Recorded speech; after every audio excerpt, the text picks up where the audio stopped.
Coming up on Mountain News this morning, the high winds we saw across the Commonwealth did some damage yesterday.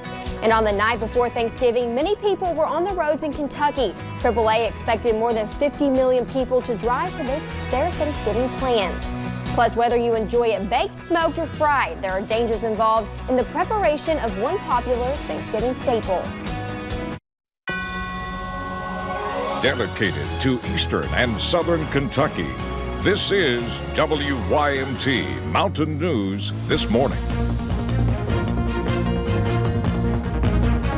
Good morning. The time is 5:29 on November 28th. I'm Madison Pergram, and thank you for joining us on Mountain News this morning. So like we said, happy Thanksgiving if you're just waking up. It's going to be a good day. I hope you have those stretchy pants ready, as we say here. But let's go to Brandon Robinson. Brandon, it's going to be a pretty decent weather day. Absolutely. It's going to be cold, but otherwise it's going to be We sunny. can bundle up. We can throw those Exactly. toboggans on. That's right. So, you know, if you're doing Black Thursday or Black Friday this year, it seems like the sales start even earlier and earlier. If you're just having some time with the family, it's going to be a nice day after a cold morning. Let's take a look at some of those temperatures right now. And you see Monticello's at 30, Hazard at 40, Ashland at 41, Prestonsburg at 38, London at 32, along with Somerset, Harlan at 35, and Moorhead at 37. That's a few degrees colder than this time yesterday when temperatures were actually going up right now, anywhere from about 7 to about 22 degrees colder, depending on where you are. Your planner for today takes us up to 44, and we'll see sun and clouds for much of the day.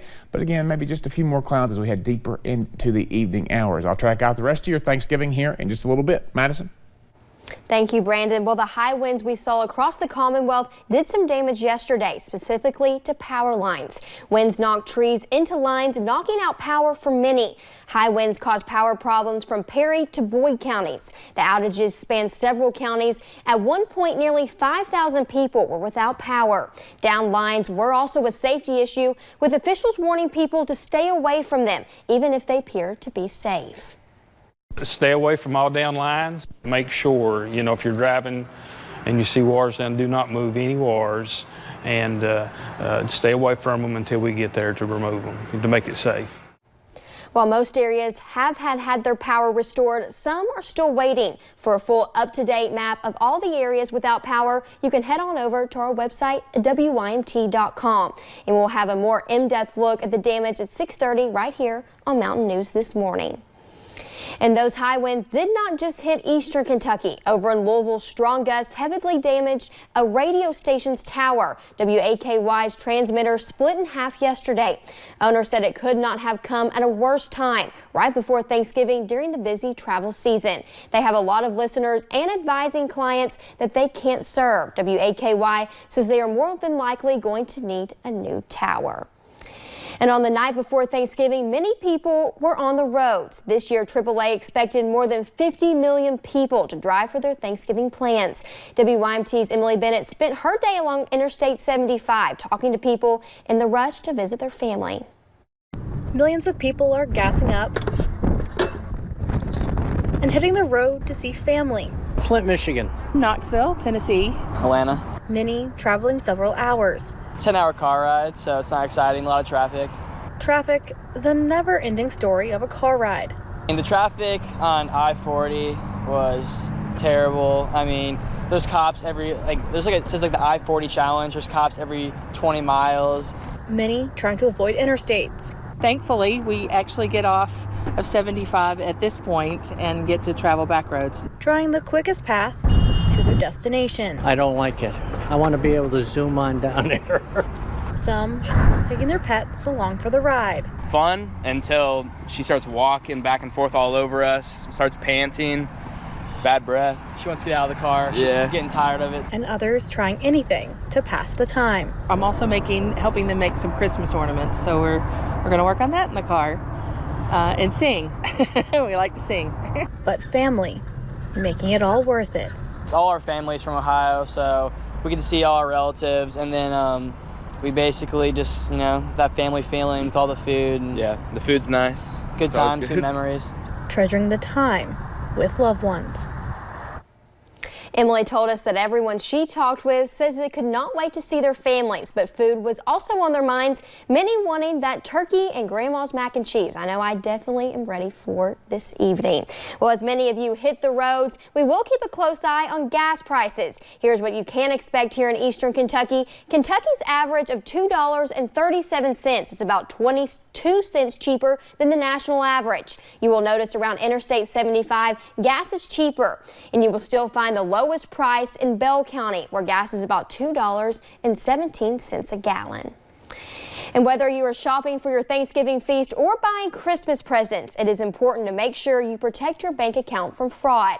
Mobile banking is an increasingly popular feature, but users should listen to security tips before someone can take advantage. That includes using card controls, which can set spending limits and block international transactions. Janice Bradford King is the Hazard Community Trust Bank Market President. She says there is one thing to do if you suspect fraud.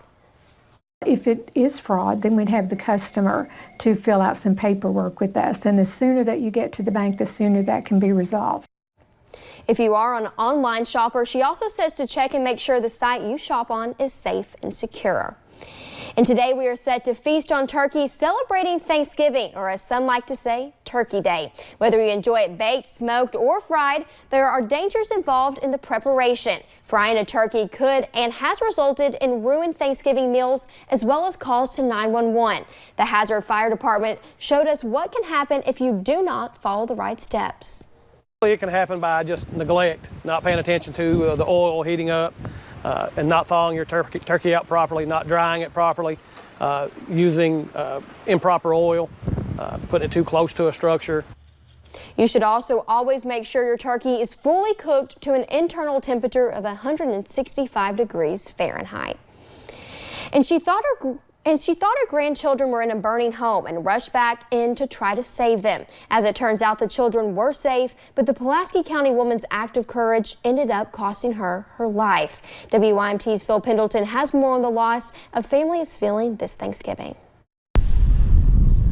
A friend was spending the night when he woke up. Something was popping inside the kitchen of Chris and Roxanne North's home. The smoke was so bad I about collapsed. I collapsed right out the window and fell in it. Chris North and his wife's grandchildren were able to get out, but in the confusion and chaos of the moment, his wife thought the little girls were still inside.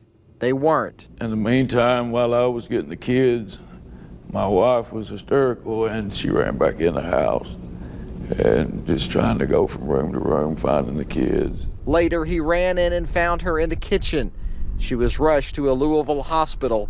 She passed away Tuesday night. It makes you feel comfort knowing that she wanted to make sure they were okay and she put her life on the line for them. The home is likely to be ruled a total loss because of the fire, smoke, and water damage. This family says this is an incredible loss for them that they're feeling this close to the holiday season. The family is having a memorial service Saturday at the Southern Oaks Funeral Home in Somerset. She would want someone else to be happy before herself any day. Like, she was a very caring person. If someone needed something or was in this type of situation, I could see her trying to get all her friends together and get clothes for the girls. And the cause of the fire is under investigation, but officials believe it was accidental in nature and likely started in the kitchen. In Pulaski County, Phil Pendleton, WYMT Mountain News. The family tells us that donations in Roxanne North's name can be made at the Southern Oaks Memorial Fund. And yesterday we learned Porter & Sons Funeral Home in Campton will handle the arrangements for 3 people killed in a weekend explosion. Right now, arrangements for 80-year-old Albert, 52-year-old Philip, and 48-year-old Suzanne Vanderpool are incomplete. Investigators say an explosion caused the explosion home in the fire to catch fire. Philip and his wife died in the blast, and the elder Vanderpool died at the hospital Monday night. Investigators and the gas company are looking into what caused the explosion. And a Whitley County mother charged in a high-profile murder case will appear back in court in January. Courtney Taylor is accused of killing her daughters and husband. Her trial is currently set for next March, and if convicted, she will be eligible for the death penalty. Taylor's next hearing is January 22nd. And yesterday we learned a judge already ruled a man competent to stand trial in a Martin County shooting case. On Tuesday, the judge heard from doctors debating whether Elderwood 6 is competent. He faces a first-degree manslaughter charge. Investigators say Elwood killed Rodney Stepp in 2017, and currently there is not a trial date.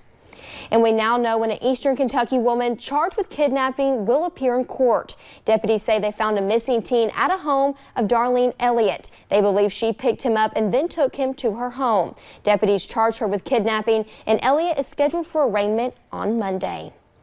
And a grand jury indicted a man charged in a shooting. Police say Jerry Smith shot a man last month. He faces first-degree assault, burglary, wanton endangerment, unlawful imprisonment, and impersonating a police officer charges. In addition to the shooting, Smith is accused of breaking into a home, restraining 2 people, and holding a gun to someone's head.